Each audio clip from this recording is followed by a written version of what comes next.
In this video, we're going to take a look at Madden 23 Next Gen versus Madden 22 Next Gen. And for those that want to know the differences between Madden 23 on the newer consoles and Madden 23 on the older consoles, I'll be doing that video tomorrow, so make sure to subscribe and turn the bell on so you don't miss that video. But today we're showing the differences between last year and this year's, like players who finally got their face scans, players who got updated face scans, some of the rookie face scans that are in the game, and some other features, presentation, and gameplay related differences. Up first is the pre-game presentation. On the left is Madden 22 and on the right is Madden 23. Now they're very similar, but Madden 23 did add these pre-game cinematics, which you can see on the right, kind of a primetime game, Sunday Night Football feel where they're in the studio with the cinematic up close shots. And then after that, it's going to cut to the on-field stuff. And once you get to the on-field stuff, it is very similar to last year. You will see a lot of the same things that they did last year. They updated the pregame last year a pretty good bit. So they carried that over and just added some tweaks to it with the cinematics. And you might see some different cutscenes on the field here or there. They definitely added a few new ones, but not a crazy big overhaul or anything like they did last year. Obviously, there's some new transition swipes and things like that, which you always expect.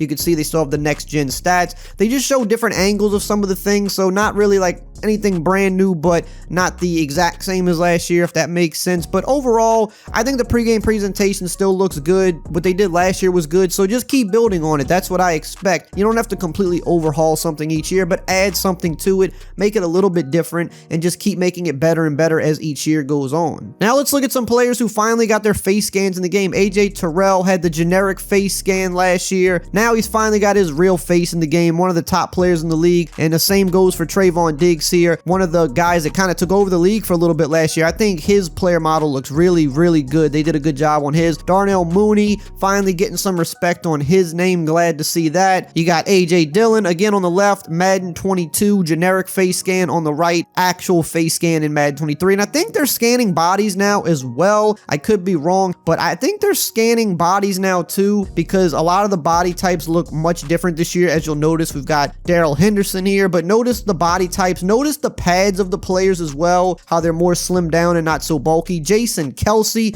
is a good example. Notice how last year a lot of the big guys, the guys in the trenches, had like the same bodies as everybody else, just slightly altered. Now you can see they have like better looking, more accurate bodies to what they look like. Now we got some players that got updated face and body scans. Cooper Kupp got a nice overhaul here, one of the best players in the league last year, so you got to get him up to date, make him look right. Justin Jefferson as well, not a crazy difference, but his face and his hair, they just made it a little bit better, a little more realistic. It's definitely a step up from what he was last year. Derwin James, kind of the same thing. Looked good last year. He got a big update last year, but they just kind of tweaked it and made it a little more accurate this year, which is what you want to see. Now we got some rookies up first. Garrett Wilson. Keep in mind, the far majority of the rookies are not scanned in the game yet. Their faces and even their bodies for some of the players aren't quite as accurate as they should be, which in my opinion is a big disappointment. That's one of the biggest things about the new game, is all the new rookies coming in. It seems like lately EA has been getting most of those guys in within the first update or two, but not all of them in at launch, which again is disappointing. But here are a few guys that are currently in the game that you can look at. Now let's look at some Super Bowl presentation. This is kind of similar to last year as well, but just like the regular pregame presentation, you get that here in the Super Bowl with the cinematics. You got the Lombardi Trophy for the Super Bowl, which is a nice little touch. Gives it more of a big game feel, and it feels even more appropriate in a game like the Super Bowl. I believe even in the AFC Championship and NFC Championship games, they show the AFC and NFC Championship trophy instead of the Lombardi Trophy in the pregame. Just a nice little touch, but they probably could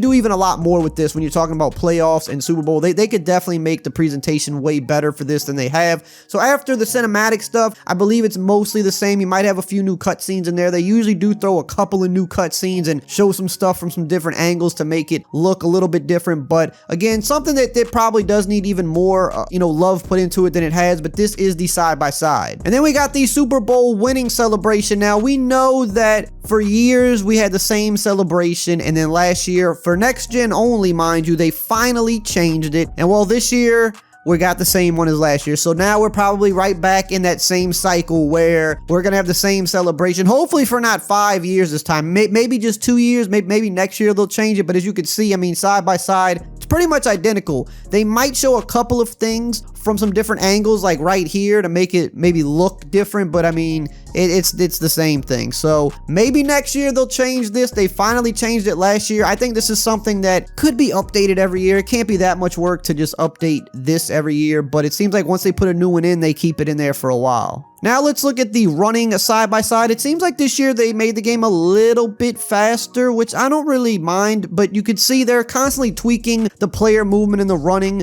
It's never the exact same year to year. You will notice the spin, however, they definitely kind of slowed the spin down. The spin last year was super fast and glitchy. They have slowed that down and made it a little more realistic this year, so you're not just glitching out the defense. And also just take note that they actually updated practice jerseys for every team. They don't wear the full in-game jersey, but they wear the practice version of the jerseys, with the QB having the different colored jersey, and most of the jerseys don't have names on the back anymore, so kind of a nice little touch. I like it. Now let's take a look at the new passing system briefly. So this is a good way that I could showcase the differences. This is a cover 2, and we've got Adams running down the sideline, and watch how I can free form pass and lead this more to the outside, and then he can break off his route and kind of drift to the ball, and I'm able to put this away from the safety in a cover 2 with this new pass system. Now last year, I'm leading the ball as far as it can go, and that's as far as it's going to go. I cannot lead this outside of the safety. This is where I can put it every time. So the new passing system now allows you to make throws you couldn't before. When you're in the end zone, you can make proper fades at the back pylon. You can put the ball away from defenders, and the ball isn't just tied into one specific predetermined spot. Let's jump into franchise mode. Here is Madden 22's franchise layout. For Madden 23, it's going to be pretty much the exact same. It's some different colors. They said they streamlined some of the activities weekly, but basically the same. They overhauled it last year, so wasn't really expecting them to make any crazy changes to it this year. Now, free agency is where there's a big overhaul. So this is Madden 22's free agency. You can literally pretty much pick up any guy here you want. It's not too hard. If you got money, you can sign who you want, and that's basically the gist of it. There was no real challenge here. Here's Madden 23's free agency. Notice the interest bar. Some players you flat out can't obtain, others you might be able to convince, and there's some in the green that you should easily be able to get. It all goes based on their motivations and if your team meets what they're looking for now. Jumping back to Madden 22, this is the contract system. Not too much here. You just make the offer you want to make, not much customization to it. That's it. Make the offer. They're probably going to accept it. Now this year, you have some new presets where you got player friendly, you've got very player friendly, you can do custom offers, you got team friendly, and you've got neutral. All come with their pros and cons, and you can still make your own custom offer if you want, but this just gives you more of an idea of how to go after these players and what the likelihood of signing a player is. Jumping back over to Madden 22, notice when you pull up a player's card, there's no tab for motivations or tags. Now, motivations and tags were added to Madden 23. Now, jumping to Madden 23, you will see there's a tab for motivations and tags. Motivations let you know what a player cares about, and the impact bar lets you know where your team stands with them. This lets you know if you have a good chance of keeping that player or how much of a chance you have to sign a player in free agency. And then on the right, you have player tags. These can be different for any player. Some players don't have any at all. Some players have multiple, but this just helps with the team building process. For example, if you have a franchise QB, the computer of that team will not try to obtain another QB until he falls off. Up next, we're going to look at the weather. On the left is Madden 22. On the right is Madden 23. Also, there's a new scoreboard in the game for those who care about that, but weather still looks about the same. They updated this in Madden 21 and it's remained the same. Also, notice the player numbers. They kind of like, they're wrinkled and scrunched up now. I guess they're trying to make the jerseys look more realistic, but I don't know. I kind of like the way it looked last year. Let me know what you think. And here we have the snow. It looks the same for both games. They haven't really updated this since Madden 21. It's pretty much identical. And here we have some side-by-side gameplay from the broadcast view. Now, some people like to watch broadcast games. Yes, some people just like to do that. I personally don't like to do that, but I know some people do, especially in franchise mode at times. So this is just kind of the side-by-side view of what you get